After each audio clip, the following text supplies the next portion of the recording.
এই যে আপনারা গ্রেড বিমটা ঢালাই দিচ্ছেন এই পাশে, এই পোর্শনটুকু মোটামুটি আমরা 2.5 ফিট উঁচা হয়েছে না, এখানে 2.5 ফিট উঁচা হয়েছে। তারপর হচ্ছে আপনার গ্রেড বিম যখন ঢালাই দিবেন, এখন যদি বৃষ্টি আসে, ধরেন এখন ঢালাই দিলেন, 1 ঘন্টা পরে বৃষ্টি আসলো, তুমুল বৃষ্টি, কি হবে? এই যে নিচের যে মাটিগুলো আছে, এই যে আগে যেভাবে ভাঙছে, এটা যদি ভাঙা যায় তাহলে গ্রেড বিমটা ডাইবা যাবে।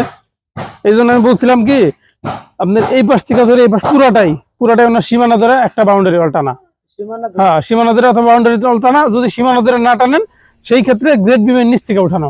গ্রেড বিমের নিচ থেকেই সীমানা ধরে টানলেই ভালো না, সীমানা ধরে টানলে হয় কি, জায়গাটা ওনার ব্লক হয়ে গেল, জায়গাটা একটা সীমানা হয়ে গেল। আর যদি আপনি গ্রেড বিমের নিচ থেকে করতে চান, সেটাও করতে পারেন, বুঝলেন নাই? তাইলে কি সীমানা ধরে ভালো হবে, সীমানা ধরে ভালো হবে, ঠিক আছে। এখন তো আর ভালো হইতেছে না, এটা হচ্ছে দিয়া পরে যদি এই কাজটা করতেন তাহলে ভালো হইতো। এরকম আমার একটা প্রজেক্টে হইছে যে গ্রেড বিম ঢালাই দেওয়ার আগে ওনারা কি করছে, নিচে